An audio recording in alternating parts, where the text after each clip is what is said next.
Your Steve Jones Show podcast is loading now. The Steve Jones Show podcast is sponsored by Sunbury Motors, North 4th Street in Sunbury, and Sunbury Motors Kia, routes 11 and 15 in Hummel's Wharf. Jeff, welcome back. Great to have you with us. Well, great to be back. Thank you for the opportunity. Yeah. So David Taylor does the expected, wins the series 2-0 over Valencia, and so onward and upward for him.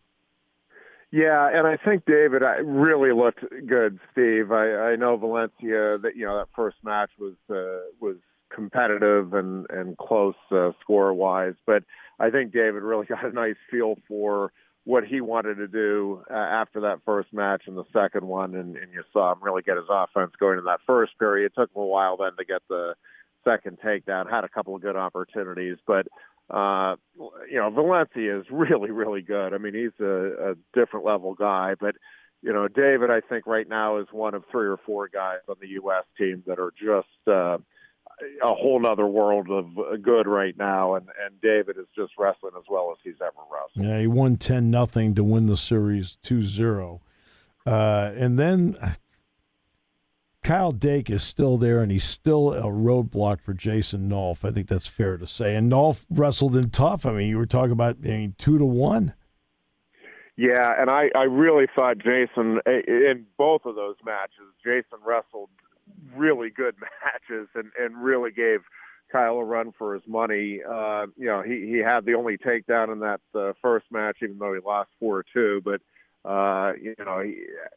Kyle is just really, really hard to score on, and that's always been the case. And I do think Jason obviously made some significant adjustments from their previous meeting when Dake, I think it took him 20 seconds or 25 seconds to beat him by tech the last time they met, and Jason obviously had a better feel for what he needed to do. But listen, again, there's a reason that the Kyle Dakes and the David Taylors are where they are. They know how to win, and they know how to win.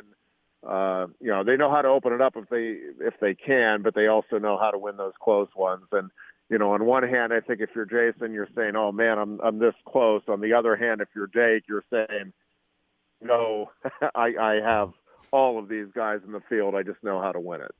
Well, in fact, you can almost say the same about Jordan Burroughs, who had to go to round 3 to finally beat Chance Marsteller. But again, in 3, he won it, and that's after he lost by criteria in round 2. Yeah, I was really impressed with the way Chance came back in that second match. I mean, I was impressed with the way he wrestled him in the first match. But, yeah, Burroughs is going for some history here. If he can get another world championship, he's going to establish himself, at least by credentials, as the greatest freestyle American wrestler in history. And, he's obviously very special. But, Steve, to me, Chance Marsteller is just one of the great stories right now in U.S. wrestling. When you look at the opportunities that he kind of let get away because of some life decisions and some things that got away from him. But really addressing those issues head on. If you get the chance to meet and talk with him, he just is a really impressive guy now. Knows that he went about as off the rails as you could get there for a few years. And I think was in danger of letting his life slip away. I mean, I think it was that type of seriousness where, you were afraid he was going to make a decision that was going to end his life. And now, he's really found himself, is sober and absolutely committed. And, he and Burroughs are both now what you want in terms of representing USA Wrestling. But in terms of a redemption story, I just think Chance Marsteller and what he's doing at this level is really good stuff. Well, there are also a couple other guys, true third national team spots to get them on the national team. We'll start with Mark Hall, who in the 86 freestyle beat Trent Hidley 6-4. Again, that's progress for him on the tour. Yeah, and I think Mark is that win is significant because of the stipend money and because it keeps him on the travel squad there with those guys, and that's a big deal when you're trying to take that final last big step and become the world team member. And So that was a big win for him, and I think, he really steadied himself after a tough matchup, and Valencia has always been a tough matchup for him. And I think rebounding in any event to get third is significant, because it's a hard thing to do when your mindset is to be the guy on the team, and that's gone. To come back then and beat whoever it's going to be, is going to be a tough competitor. But it's again, I think it's another. It's a good win and another significant step for Mark Hall as he continues to try to build toward his career culminating with a spot on the world team. And Carter Starocci in a walkover with Vincenzo Joseph, but Nico Megaludis lost in a walkover as well. So, I mean, let's talk about Carter Starocci's path. Yeah, I tell you, Steve, I continue to be just really, really impressed with Carter and the adjustments he makes. And, Marsteller, I mean, he was right there with Marsteller. It was a terrific match in at the U.S. Open, and not much separating those two. And as we saw, there's not a lot separating Marsteller from Burroughs now. But Starocci is still on the very early side of his career here. I mean, from a freestyle standpoint, we're probably 8-9 years away from Starocci hitting what is normally your prime as a freestyle wrestler. Right. So for him to be right there with guys that are, more experienced and on the world stage. And again, he's one of these wrestlers, Steve, that he just picks things up every time he's out there. And so I just think the experience for him is going to be huge. And again, we saw it when he traveled to the Olympics as a training partner for David Taylor. He is a guy that is going to get the most out of these opportunities. When they were over at the Olympics, I mean, he was seeking out anybody and everybody that had won a medal or had any kind of world credential from any team and saying, do you want to just roll around for a little while? And so he is a guy that is going to capitalize on the opportunity here and the experience to be on that travel squad and just continue to get better. And again, it's early and I don't want to put undue pressure on him, sure. But I really think Carter Starocci at this point, Steve, is on a trajectory and has a chance to go down. And this is with David Taylor about to try to become a two-time Olympic gold medalist in a couple of years here. I think Carter Starocci is on a track right now to be considered the greatest wrestler in Penn State history. And again, that's a huge track to be on when you look at the last decade or so here of the program. Well, now let's get to the future of Penn State wrestling. Alex Facundo went out and won the under-20 freestyle crown in Las Vegas, and he was the outstanding wrestler out there. What were the reports you got on Alex?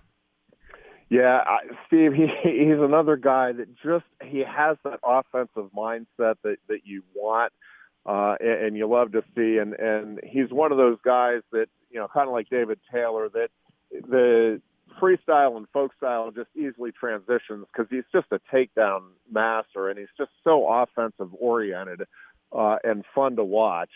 And yeah, I mean, he's a guy that, again, is on track to be the next great one here. Obviously, is expected anyway to be in the starting lineup for the first time next year as a redshirt freshman. But he's just special, Steve. He's the guy that does all of the things that all of the great ones here under Cal have done in terms of work ethic, understanding what's being asked, and a guy that just has a genuine passion and a desire to be the best and to do whatever that takes. But the biggest thing with him is, again, much like David Taylor and Jason Nolf, just that offensive mindset where it's just it's always about scoring more points, and there's just never any satisfaction with him after after he dominates an opponent. It's always okay, this is what I can work on and improve on and make adjustments on for the next time I'm out. All right, we just went through Final X, and of course the next up will be Belgrade, September 10th through the 18th. What does this tell us, though, about the depth now of USA Wrestling? Because we're seeing so many interesting bouts and not dominant ones. Yeah, and Stephen, we're seeing the U.S. have as much, if not more, success than it's ever had on the international stage. And so the fact that you have that competitiveness in the U.S. Open and in Final X, I think is really significant and speaks volumes about the depth right now that USA Wrestling is creating. And, I think it's a credit to all of the regional training centers. I mean, you look at, you go back to Bobby Douglas starting things with Sunkist out in Arizona, and that was significant, and all of the East Coast. And now you see what Kale and Tom Brands are doing with their regional training centers. And so, a lot of these college programs now are affiliated with these regional training centers. And so you're getting elite guys going against elite guys on a regular basis. And, it's the whole metal sharpens metal aspect to development. And I just think, I don't think there's any question right now that USA Wrestling is in the best position it's ever been in terms of competitiveness on the international stage and, elite competitiveness from within the country. Always a pleasure, my friend. Appreciate you very much, Jeff. Thank you, Steve.